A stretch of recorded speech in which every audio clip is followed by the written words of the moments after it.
Prime gold hub తాకట్టులో ఉన్న బంగారాన్ని విడిపించి తిరిగి కొనుక్కోబడును. For more details 7997990027. నమస్కారం గురుగారు. హరిత గారు నమస్కారం అండి. గురుగారు, వృషభ రాశి వాళ్ళకి లాస్ట్ మంత్ అంతా చాలా వాళ్ళకి అసలు ఏం కలిసి రాలేదు, కానీ మీరేమో చాలా బాగుంటుంది. ఇప్పుడు టాప్ 10 రాశుల్లో వృషభ రాసే హైయెస్ట్ పీక్స్లో ఉంది, సూపర్ రాశి అని చెప్తున్నారు. ఏంటి గురుగారు, లాస్ట్ మంత్ అసలు బాగాలేదు, ఇప్పుడు జూన్ మంత్ అయినా ఎలా ఉండబోతుంది చెప్పండి వీళ్ళకి. హరిత గారు మీరు కరెక్ట్గా పాయింట్ చేశారండి. మనం ఉగాది రాశి ఫలాలు చెప్పుకున్నప్పుడు బాగుండే రాశి ఇదని చెప్పుకున్నాం, కానీ అది నిజం అండి. అంటే వాళ్ళకి లాస్ట్ 2 అంటే మనం ఏం చేస్తామంటే ఉగాది ఫలాలు చెప్పుకునేటప్పుడు టోటల్ ఇయర్ ఎలా ఉంటుందని చెప్పుకుంటాం.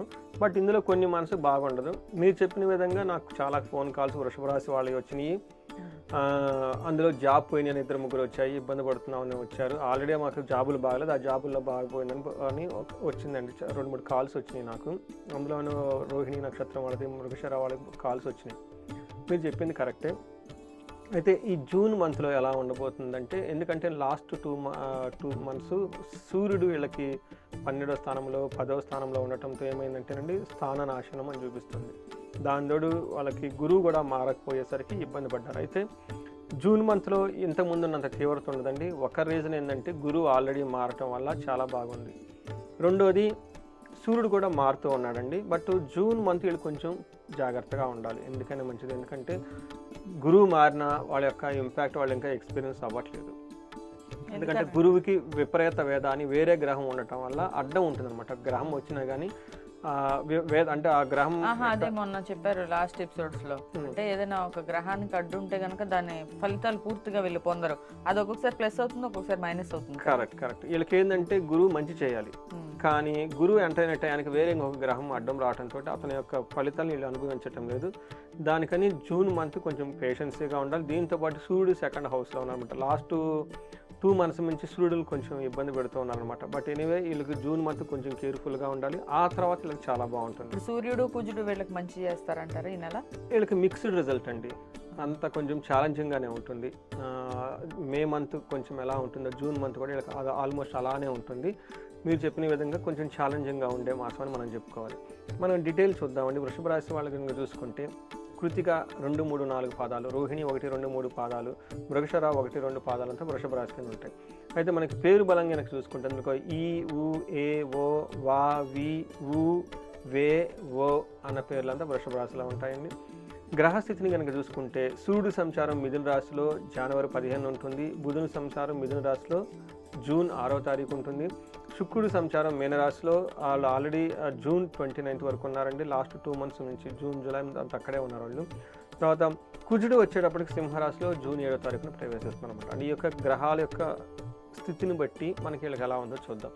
మనం చూసుకున్నాం అనుకోండి, సూర్యుడు వల్ల వీళ్ళకి ధనం సంపాదన వస్తుంది. కొన్ని ఇబ్బందులు కూడా ఉన్నాయి అనమాట.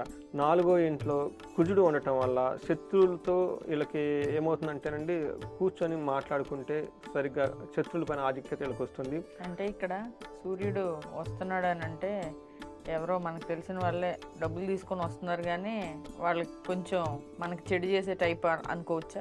అంతే, అలా అనుకోవచ్చండి. కరెక్ట్గా వాళ్ళు ధనంతో వస్తారు, కానీ క్రూర బుద్ధితో వస్తారు.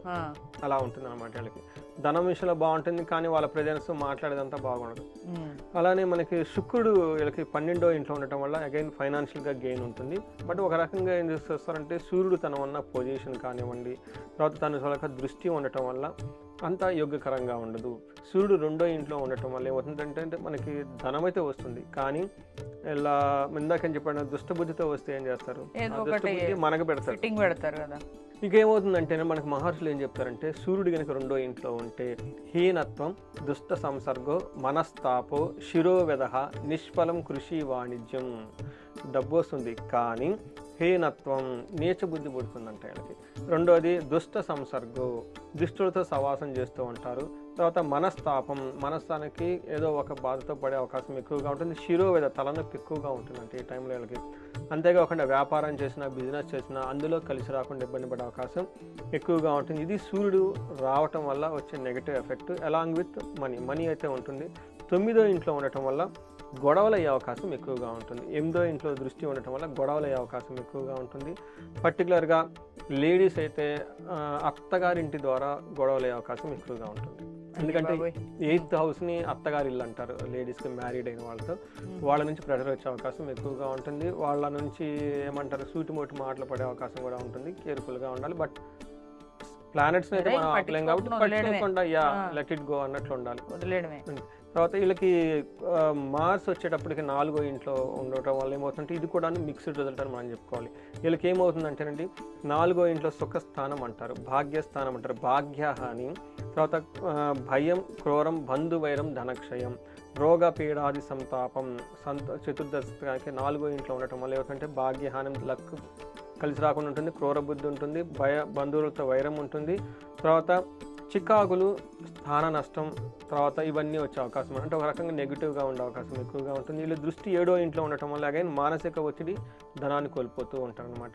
అయితే 11వ ఇంట్లో దృష్టి ఉండటం వల్ల ధన ప్రవాహం బాగుంటుంది. మనం ఇందాక సూర్యుడు కూడా చెప్పుకున్నాం, ధనం ఇస్తున్నారు. ఇలా కుజుడు కూడా ఇలా ధనం అయితే ఇస్తున్నారు, బట్ వేరే విధంగా ఇబ్బందులు పెట్టే అవకాశం ఎక్కువగా ఉంటుంది. వీళ్ళకి వీనస్, శుక్రుడు 11వ ఇంట్లో ఉండటం వల్ల కొంచెం జాగ్రత్తగా ఉండాలి.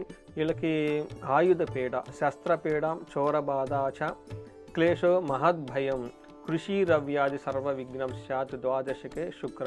అంటే శుక్రుడు వీళ్ళకి 12వ ఇంట్లో ఉండటం వల్ల ఏమవుతుందంటే ఆయుధాల చేత భయము, తర్వాత దొంగల పట్టడం, దొంగల వల్ల భయము, కష్టాలు, వ్యవసాయం ఇట్లాంటి పనులు కనుక ఏమైనా చేస్తూ ఉంటే, బిజినెస్ చేస్తూ ఉంటే ఆటంకాలు ఉండే అవకాశం ఎక్కువగా ఉంటుంది. కొంచెం డిసీజెస్, గుప్త రోగాలు అంటారు కదండి, అవి వచ్చే అవకాశం కూడా ఎక్కువగా ఉంటుంది. అంటే ఒక రకంగా వృషభ రాశి వాళ్ళు చూస్తే కొన్ని విషయాల్లో బాగున్న ఛాలెంజెస్ ఎక్కువగా ఉన్నాయి. ఈ మంత్రం మనం తెలుసుకోవాలండి.